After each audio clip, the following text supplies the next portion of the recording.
Di 10K subscriber channel Novel Official, akan adakan giveaway untuk 3 orang pemenang. Jangan lupa untuk selalu komen dan like untuk setiap video. Bab 966. 4 penjaga agung di Aurus Hill ini juga merupakan tokoh besar di seluruh penjuru kota.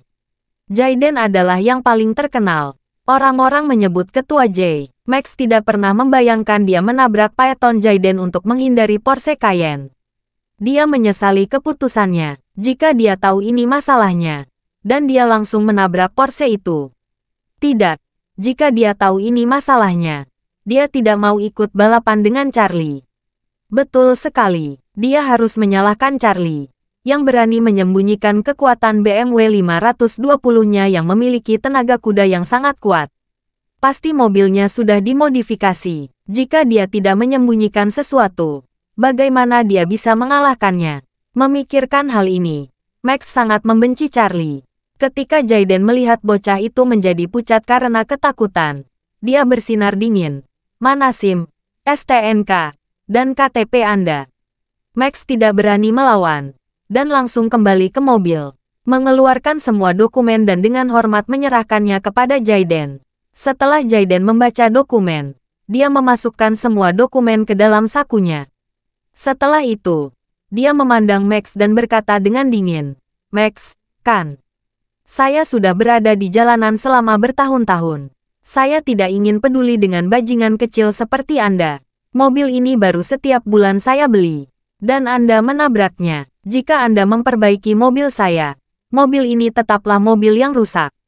Bukan mobil baru lagi." Lalu Jaiden berkata dengan tajam, "Jadi, solusi yang saya berikan kepada Anda sangat sederhana.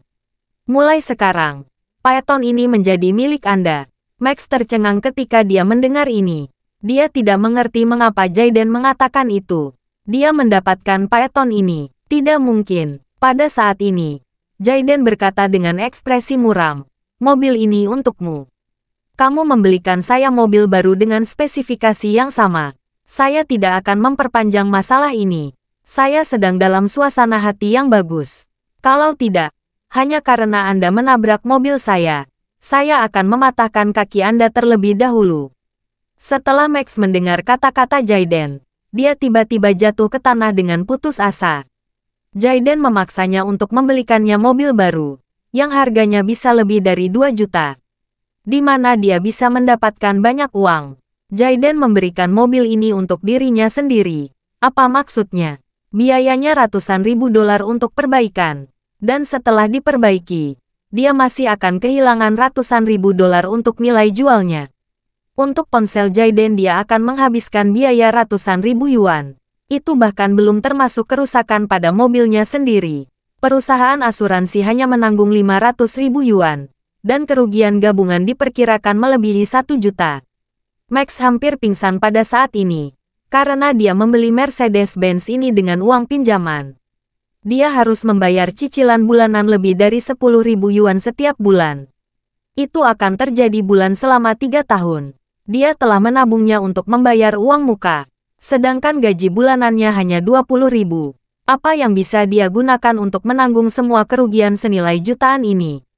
Memikirkan hal ini, Max menangis dan berkata kepada Jaiden, "Saudara J, saya memang harus disalahkan. Saya akan bertanggung jawab penuh.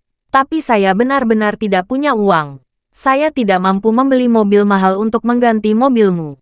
Kalau begitu aku tidak peduli." Jaiden memarahinya dengan ketus. "Kamu telah menabrak mobilku. Kamu harus membayar kepuasan yang memuaskan.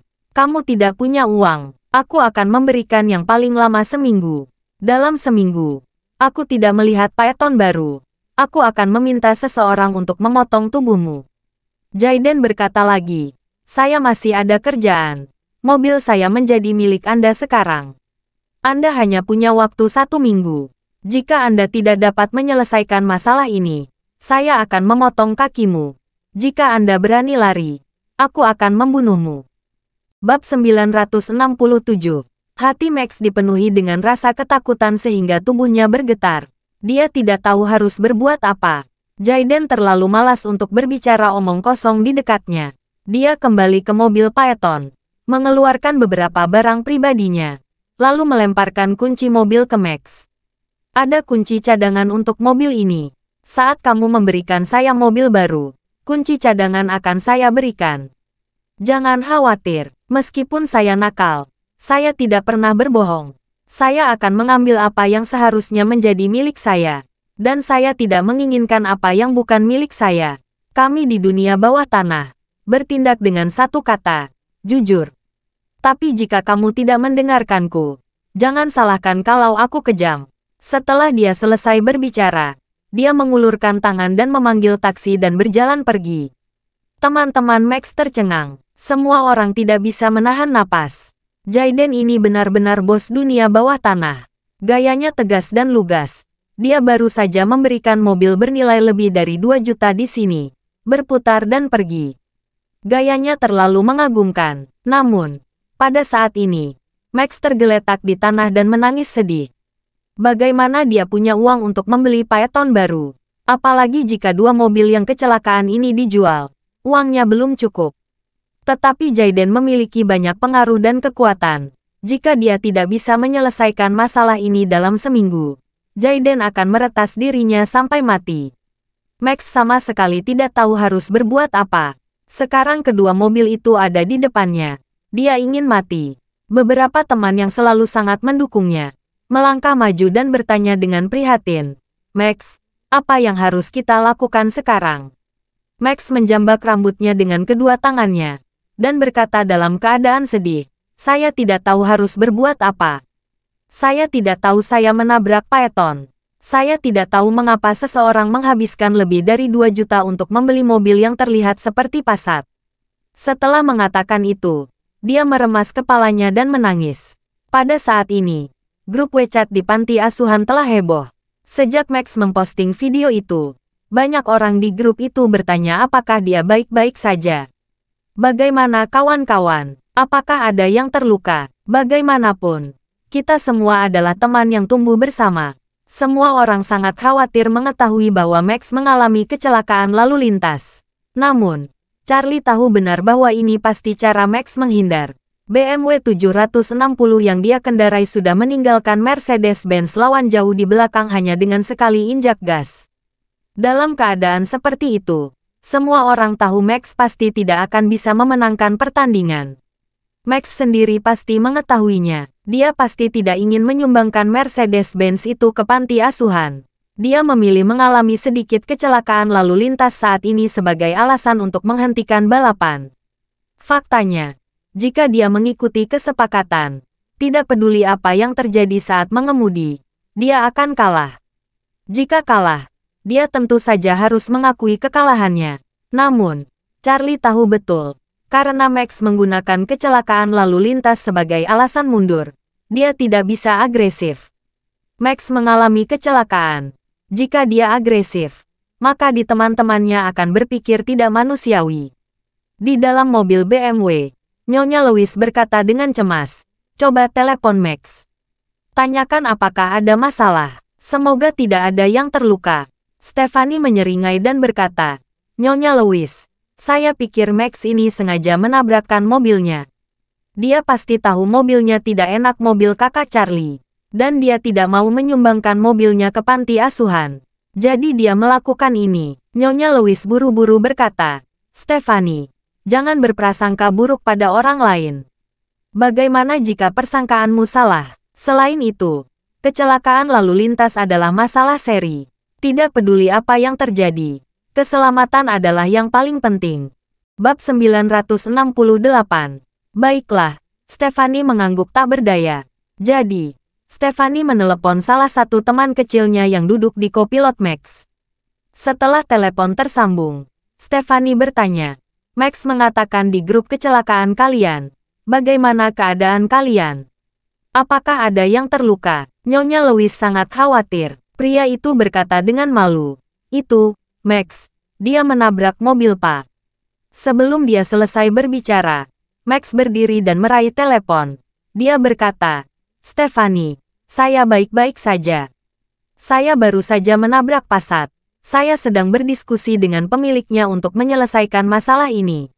Saya akan menyelesaikannya. Setelah beres, Aku akan menyusul kalian. Jangan khawatir. Ketika Stephanie mendengar ini, dia menghela nafas dan berkata, kalau begitu kita tunggu kalian di pintu masuk hotel. Kami sudah tiba. Max buru-buru berkata, oh, kalau begitu beritahu Charlie. Aku benar-benar minta maaf kali ini. Saya tidak bisa menyelesaikan permainan. Aku akan bertanya untuk adu balap lagi beberapa hari ke depan. Stephanie menjawab ya dan menutup telepon. Di sini, teman yang menerima telepon dari Stephanie bertanya kepada Max. Max, apakah kamu akan makan malam setelah ini terjadi? Pergi. Tentu saja, Max berseru. Sudah setuju, saya ingin mengundang Nyonya Louise makan malam. Bagaimana saya tidak datang? Faktanya, apa yang Max pikirkan di dalam hatinya adalah bahwa sekarang dia membutuhkan lebih dari 1 juta. Dia harus melakukan segala cara untuk mendapatkan lebih banyak uang. Setidaknya dia bisa mengambil keuntungan setengah dari biaya makan malam ini. Dia akan memesan lebih banyak hidangan dan mencoba membuat seluruh tagihan menjadi 40.000 hingga 50.000 yuan. Dengan cara ini, dia bisa memperoleh lebih dari 20.000 yuan. Lebih dari 20.000 yuan sudah cukup banyak. Selanjutnya pikirkan cara lain. Memikirkan hal ini, Max segera berkata kepada orang-orang di sekitarnya. Jangan beritahu siapapun apa yang baru saja terjadi. Apakah kalian mengerti? Dimengerti. Beberapa orang langsung mengangguk. Max berkata dengan wajah gusar. Airbag mobil saya telah melembung. Kita tidak dapat mengendarai mobil ini. Kalian bisa membantu saya mengemudi mobil ke tepi jalan. Parkir di sini dulu. Kita akan membawa Phaeton ini. Phaeton hanya ditabrak dari belakang. Seharusnya masih bisa dikendarai. Baiklah, Max mengendarai Phaeton ke hotel. Dan teman-teman satu rombongan tercengang dengan interior mewah Phaeton. Seorang anak yang duduk di belakang menghela napas. Ini benar-benar Phaeton. Sederhana dan mewah. Mobil ini sangat keren. Terasa seperti bernilai lebih dari 100 juta. Ketika Max mendengar ini, dia merasa lebih tidak nyaman. Ini benar-benar. Beberapa menit kemudian, Max yang sangat stres, mengendarai Phaeton Jayden memasuki area Hotel Hyatt Regency. Dia tidak berani mengemudikan mobil ke pintu hotel. Dia langsung parkir di sudut terpencil tempat parkir, lalu berjalan bersama yang lain. Pada saat ini, semua teman, termasuk Charlie dan yang lainnya, sedang menunggu di pintu masuk Hotel Hyatt Regency. Melihat Max datang, sebagian datang ingin menanyakan tentang kecelakaan mobil dengan rasa prihatin. Meskipun Max sangat marah, dia masih berpura-pura acuh tak acuh dan mengubah tangannya. Dia berkata, tidak masalah. Tidak masalah. Hanya sedikit menabrak. Asuransi kecelakaan akan menyelesaikannya. Semua orang merasa lega. Charlie memandang Max dengan penuh minat. Dan tersenyum. Max, sayang sekali menumbur bagian belakang mobil orang lain. Lomba ini hanya 2 atau 3 kilometer jarak totalnya. Pemenangnya akan segera ditentukan. Mengapa kecelakaan ini terjadi? Apakah tabrakan ini disengaja? Bab 969. Max menatap Charlie dengan marah, dan berkata dengan sengaja, apa yang kamu pikir aku takut padamu? Jika aku mengejarmu, aku akan menang. Stephanie menyarankan dan berkata, lupakan saja. Kakak Charlie baru saja menginjak gas, dia sudah meninggalkanmu. Aku pikir jika kamu tidak menabrak, kamu pasti akan kalah. Hanya bercanda. Max sengaja membuat alasan. Charlie bisa menyalipku di awal adalah karena aku lupa memasang mobil ke mode sport. Max segera mengganti topik pembicaraan dan berkata, oh, kamu wanita. Kamu tidak mengerti mobil. Ayo cepat masuk. Saya sudah memesan tempat. Charlie tidak peduli lagi. Dan memasuki Hotel Hyatt Regency bersama semua orang. Hyatt Regency Hotel merupakan hotel lengkap dengan fasilitas restoran, hiburan dan rekreasi. Namun lokasinya agak terpencil. Popularitasnya masih jauh dari Shangri-La dan Glorious Club. Max mengajak semuanya ke restoran Hyatt Regency. Seorang pelayan menyambutnya, memandang Max dan bertanya dengan sopan. Halo Tuan, apakah Anda sudah memesan tempat? Meskipun Max sangat kesal, dia masih bisa sombong dan berkata, saya Wyatt, sudah reservasi untuk meja 03. Lalu Max berkata kepada semua orang, saya minta maaf semuanya. Kami sedikit terlambat. Saya sudah memesan meja 03. Semua orang memahaminya. Lagi pula, ini adalah pertama kalinya mereka datang ke Hotel Bintang 5 untuk makan. Mereka sudah sangat puas sejak memasuki lobi. Setelah memeriksa informasi dengan benar, pelayan itu tersenyum dan berkata, "Oke, Tuan Wyatt, kursi yang Anda pesan sudah siap. Silakan ikut dengan saya." Pelayan memimpin mereka ke restoran. Max berkata kepada Charlie, "Charlie, kamu pasti belum pernah ke tempat mewah sebelumnya. Hari ini kamu beruntung bisa pergi dengan saya. Mungkin sebelum ini kamu tidak akan pernah memiliki kesempatan untuk menikmati kemewahan ini dalam hidupmu." Charlie menahan tawa. Hotel Shangri-La adalah hotel terbaik di Aurus Hill dan itu adalah miliknya. Dia bisa saja membeli seluruh Hyatt Regency Hotel dengan sebagian uang yang ada di rekeningnya. Jadi dia bahkan tidak perlu repot-repot membantah orang seperti Max.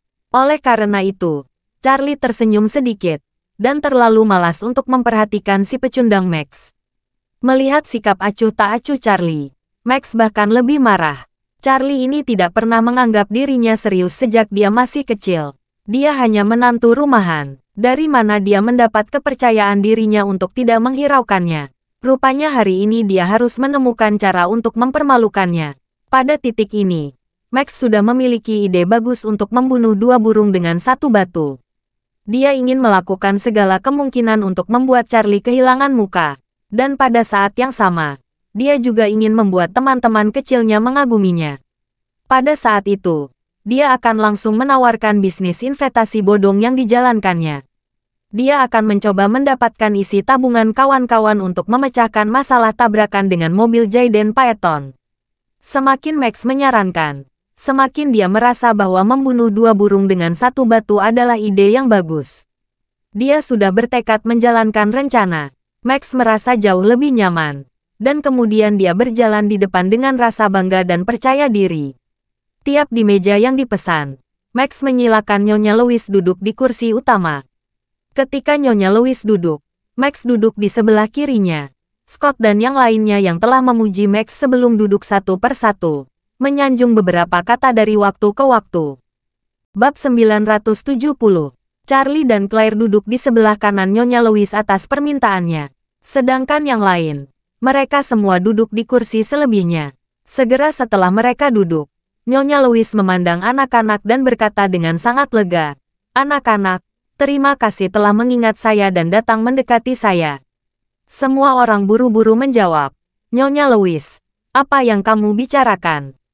Ini yang harus kami lakukan." Nyonya Louise bertanya, "Apakah kalian semua baik-baik saja selama ini?" Semua orang tertawa dan berkata, "Nyonya Louise, kamu pasti merindukan kami." "Kami semua baik-baik saja." Setelah meninggalkan panti asuhan selama bertahun-tahun, setiap orang memiliki jalan hidup yang berbeda. Tetapi secara umum, kebanyakan hanyalah orang biasa. Tidak peduli seberapa besar cita-cita dan ambisi di masa lalu. Setelah memasuki masyarakat, mereka semua harus menghadapi kenyataan. Mereka tetap menjadi orang biasa. Setiap orang telah banyak berubah. Ketika masing-masing berbicara tentang kehidupan mereka, mereka berpura-pura santai. Namun setelah bicara mereka menjawab, jelas, kehidupan mereka tidak terlalu memuaskan. Mereka tidak memiliki keluarga dan tidak ada bantuan. Dalam masyarakat ini, mereka hanya bisa mengandalkan diri mereka sendiri. Harus bekerja sedikit demi sedikit. Jika mereka bisa berbaur dengan orang lain, itu sudah bagus. Pada saat ini, seseorang bertanya kepada Max, "Max, saya dengar kamu sekarang adalah direktur grup yang terdaftar di Aurus Hill." Max tersenyum bangga dan berkata, "Ya, saya telah berada di posisi direktur ini selama setengah tahun." Begitu kata-kata ini terucap, beberapa orang di meja berseru, "Ya Tuhan, posisi direktur dari grup yang terdaftar. Gajimu pasti ratusan ribu setahun. Max, kamu sangat hebat. Tidak heran membeli bisa Mercedes-Benz." Max berkata dengan bangga, "Itu normal. Terus terang, saya mendapat gaji tahunan beberapa ratus ribu setahun. Saya belum puas." Setelah mengatakan ini, dia pura-pura menghela napas dan berkata, "Namun, gaji saya sebenarnya hanya cukup untuk makanan dan pakaian. Selebihnya saya mengandalkan komisi dan bonus." Max menambahkan, sejujurnya, saya sekarang bertanggung jawab pada proyek besar perusahaan. Setelah proyek selesai, saya akan mendapatkan bonus lebih dari 1 juta yuan. Mendengar ini, semua orang bahkan lebih heran, dan buru-buru berkata, Max. Oh, Direktur Wyatt, perusahaan macam apa bisnismu? Manfaatnya sangat bagus. Kamu bahkan bisa mendapatkan bonus lebih dari 1 juta. Max berkata dengan bangga. Menyebut namanya akan membuat kalian takut. Itu adalah White Group yang terkenal di Aurus Hill. Seperti grup Spikeward. Sebenarnya adalah anak usaha di bawah White Group. Keuntungan dari sebuah proyek biasanya puluhan juta. Bonus yang saya dapatkan jumlahnya dianggap kecil. Charlie mengerutkan kening. Grup putih. Bukankah itu keluarga Zeke White? Mungkinkah Max bekerja untuk keluarga White? Ini agak lucu. Pada saat ini, Max melihat bahwa Charlie hanya diam saja. Dia dengan sengaja bertanya, Charlie, apa yang kamu lakukan sekarang? Kamu menantu rumahan. Kamu hanya mengandalkan istrimu untuk mendukungmu, kan? Begitu Max mengatakan ini, teman dekat Max tidak bisa menahan tawa. Tidak peduli seberapa sabarnya Charlie, dia telah diejek oleh Max berkali-kali. Dia menjawab dengan santai, ya. Saya mencuci pakaian, memasak, membersihkan rumah setiap hari. Hidup saya sangat nyaman dan menyenangkan. Untuk apa saya mencari pekerjaan lain di waktu luang saya? Apa yang Charlie katakan adalah kebenaran. Tetapi di telinga Max, itu seperti lelucon besar. Dia tertawa dan berkata sinis, dengarkan aku Charlie. Semua orang tahu intinya. Apakah kamu ingin menyelamatkan muka di sini? Saya tidak percaya betapa nyamannya kamu menjadi menantu rumahan. Lalu dia dengan sengaja berkata, ngomong-ngomong, kita tumbuh bersama. Sejujurnya, saya baru saja merekrut asisten baru-baru ini. Mengapa kamu tidak melamar dan membantu saya bersama Scott? Terima kasih sudah mendengarkan cerita novel Pesona Pujaan Hati. Sampai jumpa di novel selanjutnya.